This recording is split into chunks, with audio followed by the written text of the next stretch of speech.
I used to think something was wrong with me because I wanted to heal. But no matter what I did, it just felt like I couldn't, or I didn't know how, or I was doing something wrong and something was still stuck within me.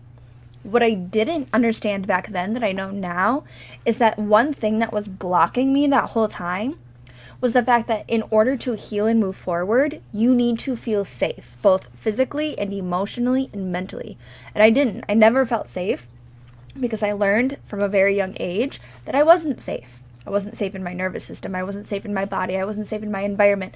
I was always waiting for somebody to leave my life. I was always waiting for the next bad thing to happen. I was always walking on eggshells. I was always waiting for something bad to happen, so I never felt safe. And when you don't feel safe, you can't heal. When you're stuck in that fight or flight mode, that needing to protect yourself because you know something bad is coming, then you can't feel safe to choose differently, because then at least you know what's going to happen.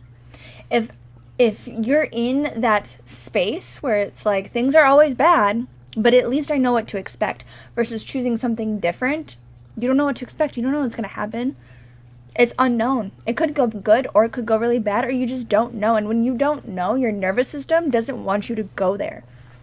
It's too scary. So no matter how unhealthy or toxic or unsafe physically something is, if it's normal to your nervous system, your brain is going to equate that to being safe, and you're going to stay there until you consciously choose otherwise. So how did I get out of that space? How did I move forward from that in order to make these changes in my life?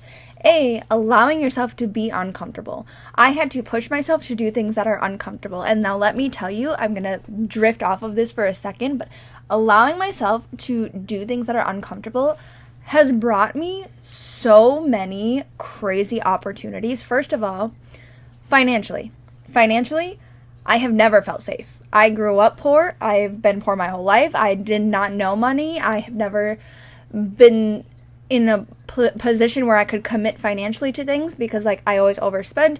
I was always in debt. Bad things always happened to me. Random expenses always came up. I could never trust that it would be okay. So an uncomfortable thing I had to do was sign my mortgage. That's a huge commitment. That's a 30-year commitment, paying a lot of money, several $1,000s a month, right? That's a big commitment. But I had to push myself. This was in my healing journey, and like, to push myself to do things that were uncomfortable. That was so scary, so uncomfortable. So like, what if something happens and I can't afford it? What if something happens and like, I lose my house and I have kids to worry about and this and that? Like, I'm not telling you to go make stupid financial decisions, but push yourself in ways that are uncomfortable. That was uncomfortable for me, but I had the discernment of knowing that it was within myself that needed to change. It wasn't financially a bad move for me. I was just being afraid. So financially, pushing myself to be uncomfortable was a huge, huge step in my healing journey, because knowing that I can spend money and money's going to come back to me and it's going to be okay, that was not something I grew up learning. I grew up learning save every penny, don't spend things, get things free where you can, sign up for government assistance. You know, like, as soon as I got pregnant at 17, that was the first thing my mom told me is get on, in my state it's called Badger Care, but like, get on state funding, get on a food card, get on EBT, get on, you know, this, and this, all of the state things. Because like, when you grow up in that, like, that's normal to you. So for me, it was like, okay, well, now I'm poor and I have a child on the way. Like, I need to sign up for these things because, like, that's just what I need to do. And so it was normal for me. Getting off of those things, like, the day that, like, I chose to stop getting a food card and, like, buy my own groceries, even though, like, yeah, that's expensive. Groceries are freaking expensive. But, like, especially when you have 4 kids. Are you kidding? They eat so much. But that financial independence of knowing you're spending money because it's money. It's going to come back. Money is a circulation. Okay, it is a cycle. It will always come back to you. Unless you're stressing about it, then you're going to have more situations to spend money. But if you confidently spend your money knowing, I'm going to spend this, I'm going to get this in return, and more money is going to come to me. Money flows to my life. I don't have to worry about it because it's going to come no matter what.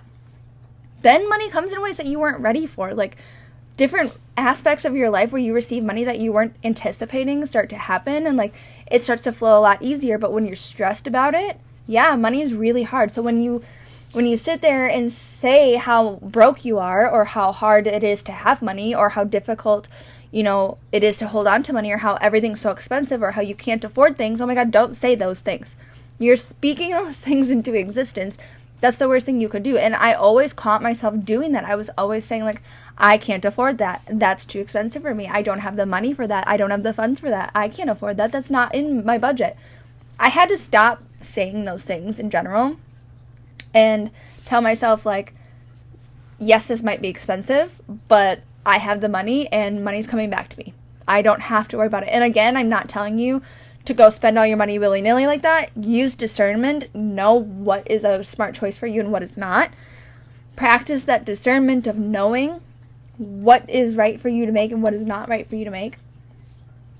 But financially, like, that was one of the biggest things that I had to overcome, was being uncomfortable and getting comfortable with spending money and being okay with that, and signing that mortgage commitment and getting my car loan, which that was my second car loan. But still, I didn't think that I was in a position in life to have, these monthly payments, and I had to be okay with that. The other really big one I had to get uncomfortable with was speaking in front of people. Now, this one is not for everybody. Public speaking is like this huge thing.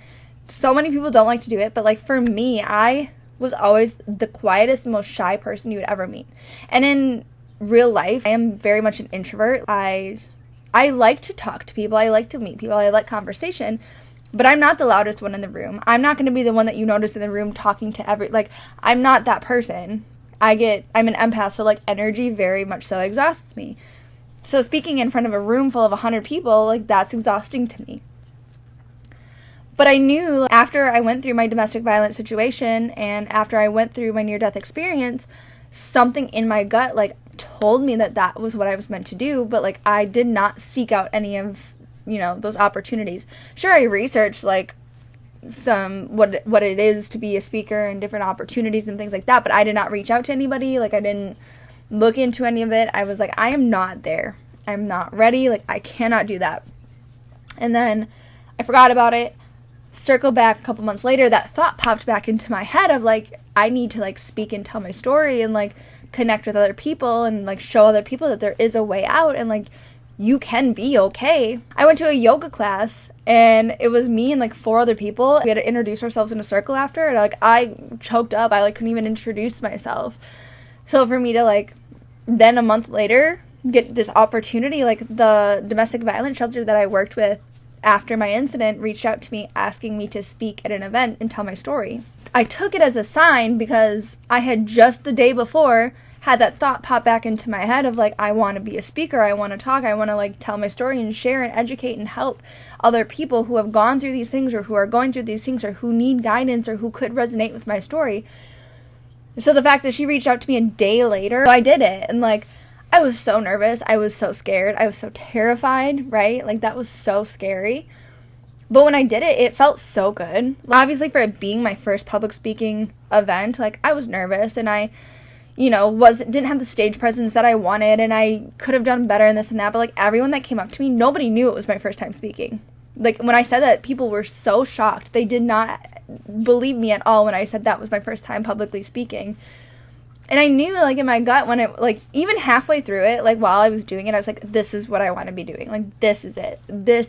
I could see the difference I was making in these people's mindset as they were watching me. I was seeing that I was connecting with people. I was seeing that I was resonating with people. Like, I could see how much it really, truly affected people. And that's what I want to do. That's the difference I want to make. So I was, like, riding this high of, like, that was incredible. That was amazing. Like, I love it. Left it at that. A couple weeks later, like, this lady that I've never heard of invited me to apply for TEDx. Okay. TEDx. Like, talk about 0 to 100, right? So I did, and, like, they want me to go speak. Like, I'm going to speak for TEDx in February. So went 0 to 100. And then after I got that, like, now we're doing fundraising to, like, because, like, TEDx doesn't pay for your flight, and it's in Scotland, and I'm in Northern America, so, like, we're doing this fundraising and whatever, and, like, I'm working with, I still work with the domestic violence shelter. They actually offered me a position, going to speak at, like, jails and schools and stuff like that, so I'm, like, going to be a facilitator starting in this new year, and the woman there who was very like watching my journey trying to get to Scotland, right? She found another event. Well, she's going to another event on behalf of the shelter, and she asked me to come speak at it in January. So like all of a sudden I have like another event I'm speaking at before TEDx even. And then I was talking to her yesterday, and another woman who was at the event that I spoke at last time wants me to speak at their event in September. So now all of these things are happening, and I'm like, okay, so I stepped out of my comfort zone and did something that scared the shit out of me. I was terrified. I was shaking. I was like so anxious beforehand. I could not breathe. I was so afraid. I was the last speaker, so I had to watch everybody else go up, and like those people had all spoken before, and like they weren't giving a full presentation like I was. Like, they were just saying their thank yous. Like, I had to give this 20-minute spiel. It was crazy. But I went from, like, that to, like, all of this unfolding. And I'm like, once you decide, like, this is what I want to do, and you do the uncomfortable thing, that's when life can flow to you. And that's when everything can fall into place for you. But until you do that, like, when you're still denying it to yourself, and you're still like, oh, no, that's too scary for me. I can't do it. I can't do that. That's too much. When you're still like telling yourself that it's too much for you, too scary, too uncomfortable, too out of your comfort zone, too whatever, then you're blocking these things from coming into your life. Like, had I not said yes to that first event, that speaking event that kickstarted all of this, had I been like, oh no, I can't speak in front of people, I'm too uncomfortable, that's scary, I'm not ready for that yet. Like, had I said no, I would not be going to Scotland right now. Are you kidding? Like, I don't know how the lady found me, mind you, but like, either way, like, my speaking career would not have taken off had I not said yes to the uncomfortable thing and done the uncomfortable thing. And I could have backed out. They asked me in August, and it was in November, so like, I had plenty of time to say, I'm too scared, never mind, I don't want to do it. And I'm going to let you in on a little secret. I procrastinated the shit out of that. I did not start preparing for it until like the last month. And I ended up making a whole presentation. So if I can give you any advice, as hard as it is, the most successful people, the secret is pushing yourself to do the uncomfortable thing. Don't stress about it. What is it? Is if you're publicly speaking, 20 minutes of being uncomfortable, and if you break it down and do the research, the first 10 seconds is the hard part. Once you're up there doing it, it's all fine. It's that first initial, like, greeting the audience and taking in the audience and reading the audience and, like, getting your footing on the stage. That's the hard part. Then you're fine. All you really need when you're doing these uncomfortable things is a few minutes of being brave. A couple minutes, a couple seconds, a couple moments of being brave, and you will change your life. But if you continue to sit where you are comfortable and where you are still doing the same things that you've always done, and you're still afraid to try these things because it's too much for you, too scary for you, too whatever, you're not going to do anything with your life. You're not going to be able to change anything. You can't expect your life to take off and do these great things that you want if you're not willing to do the scary thing. You get rewarded for doing those things, but you need to have the balls to go out there and fight for it.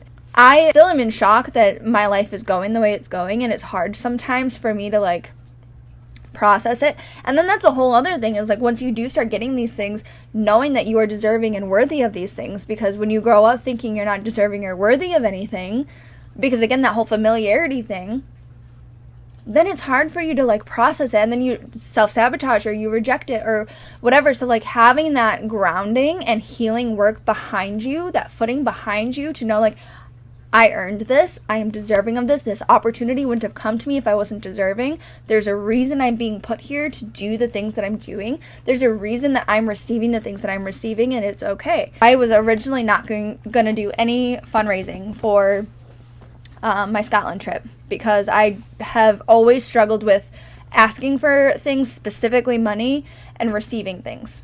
Like receiving gifts, receiving compliments. I've always struggled with that. I've been so independent, and I've been so, like, I can do it myself. We don't accept things. Like, I don't know. There's some shit in my childhood that caused that, but, like, some stuff that I have to work through. I was just going to try to, like, pick up extra shifts and save up this couple $1,000s that I need in order to get there. And I had to sit down with a woman that I'm working with, and she's like, you know, you're bringing your message, your story, your education, the things that you're saying all the way, you're bringing it globally to a TEDx stage where there's millions of people who will watch it, that you're able to bring your message to help people. By the way, I don't even think I touched on that, but like my TEDx message is I'm talking about making the connection between trauma healing and breaking generational cycles. And my story specifically with it is on domestic violence. So like I have a very strong story that will help educate so many people. And I had to look at it as like, it's not me asking for money. It's not me asking for things.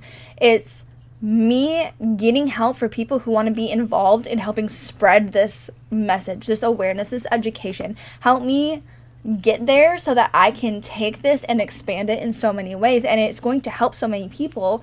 So many people are going to be listening that might need to hear what I have to say. It might help trigger something in their brain to help them heal. And I needed to look at it that way in order for me to be like, okay, I'm okay starting a GoFundMe. Okay, I'm okay accepting these donations. Okay, I'm all right doing it as long as I have like that mentality, because like I don't want people to think that I'm like begging for money. And like that was my thing. And I had to get over like, who fucking cares what people think? Like, who gives a shit?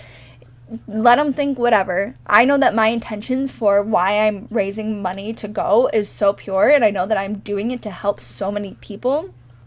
And I had to put aside what people think and put aside thinking that I'm asking for money for me, because it's not. Like, of course, like, I'm using my own money to get there too, but like, flights are expensive, hotels are expensive, I'm going across the country, like, everything's a lot of money. So like, I'm so grateful for the donations that I have received, and I need to like be okay accepting that money. And that was a huge thing for me to get over.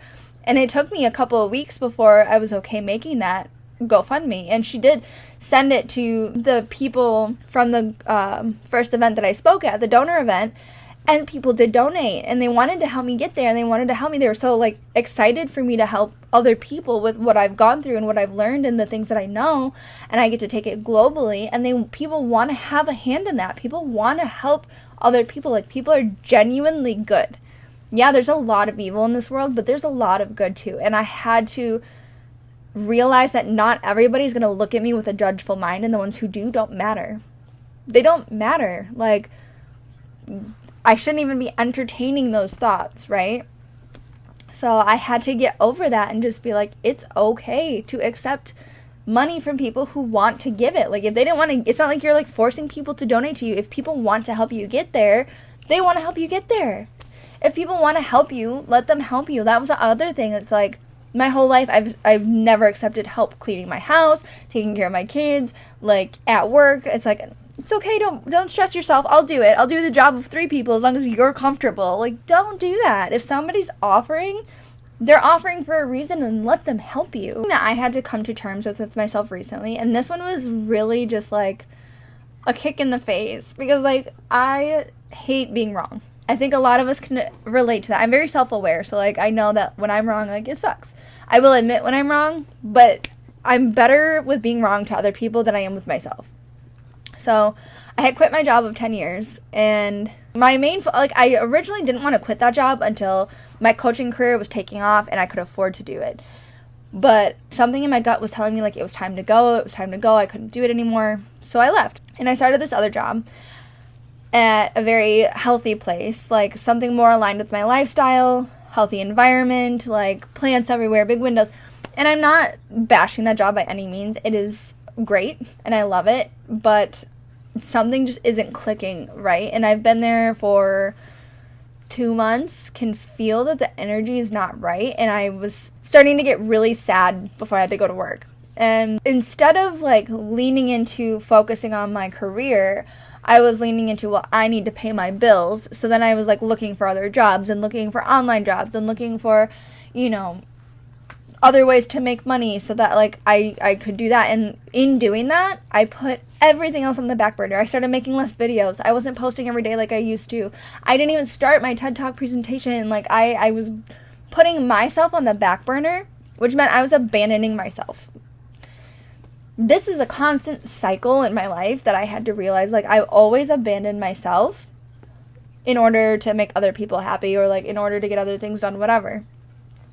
So instead of taking the friggin' blaring messages from the universe of it's time to focus on your career is like, you know what you want to do, you know what you need to do. You have everything going for you. You're going to fucking Scotland. Like, you have all of these other speaking events lining up for you. Like, now's the time to focus on your YouTube and on your TikTok and on your coaching and on your sessions and everything else. Why are you focusing on finding a different job? Why are you focusing on working for someone else? Why are you focusing on those things when that's not what you should be doing? Like, those signs of, like, not wanting to go to work, it's not because of the place.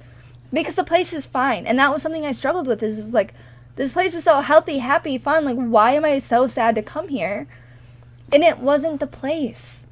It was, like, me. Like, I was the problem. I was focusing on the wrong things.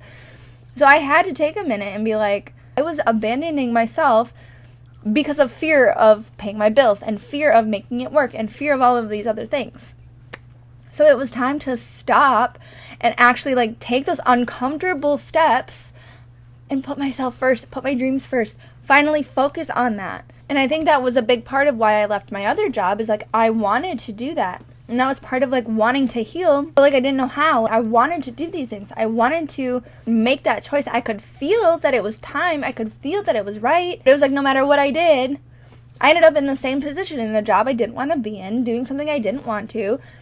And instead of, like, focusing on my career, I was about to do it again, looking for another job. And I saw the loop. I saw the cycle. And I wanted to heal, but I had to catch myself and be like, girl, you're consistently doing the same thing your whole life. Like, stop running from what you truly want. Stop putting everybody else first and everything else first. And it's because my nervous system didn't feel safe. I was concerned with how I was going to pay my bills. And, like, logically, I know when you choose to trust in the universe and choose what makes you happy, the money comes. And I know that logically. And I've seen it happen in my life. I've seen it.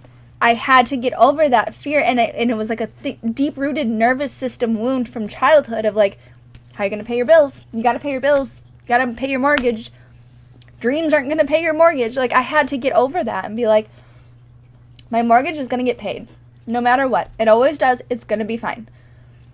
But me being miserable at my job and not making videos and not creating, like, I am the type of person who I was put on this earth to create, and I'm not creating, and that's a problem, and it's causing depression, and it's causing anxiety, and it's causing all of these other things. So once I realized that, it's like, okay, we're back, baby. Like, we're back. We're here. Here I am. I'm here creating again for you and for me and for everybody. But I needed to have that honest conversation with myself of, you are abandoning yourself and your dreams, and you're not going to get anything that you desire by going and working for another person, even if it's remote work. So I was like, oh, I'll work at home, and then I can create videos when I want.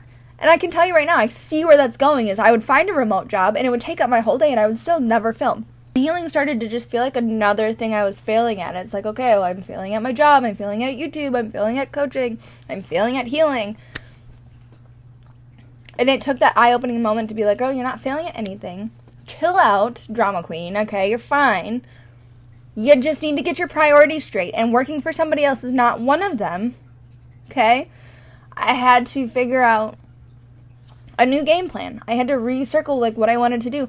My biggest thing right now is prepping for Scotland. And I was excited about that. And then all this started happening. And I was like, I just can't even get the motivation or excitement to do that. So I had to let myself get excited again and start prepping for Scotland, prepping for TEDx, and, like, getting all of that excitement back. And, like, when I get that excitement back, then it's like you get the momentum to start creating and doing all these other things. So finding something that made me happy and excited. So take a minute to check in with yourself. Like, what are you avoiding? What are you doing out of fear? What are you doing because you're afraid of what could happen, or how you could be judged, or what you could lose, or what are you afraid of that's why you keep doing it, instead of what do you truly want to be doing? It doesn't have to be a job. It could be a relationship. It could be, avoiding traveling. It could be family. It could be anything. But, like, really take inventory in your life of, like, what are you avoiding? If this If this video resonated with you, please let me know. I would love to hear from you, whether it's in the comment section or in DMs. I'm at Kinsey Rose on all my socials. I'd love to hear from you. Obviously, once I get that TED footage, like, it's going right on my channel. You will see it. But that encouragement is so helpful, knowing that there's people out there who actually, like, want to see this happen. Other than that, I would love to connect with you, so please reach out. I would love to hear what you have to say. Do you love it? Do you hate it? What should we talk about next week? Other than that, I will see you in the next one. Bye.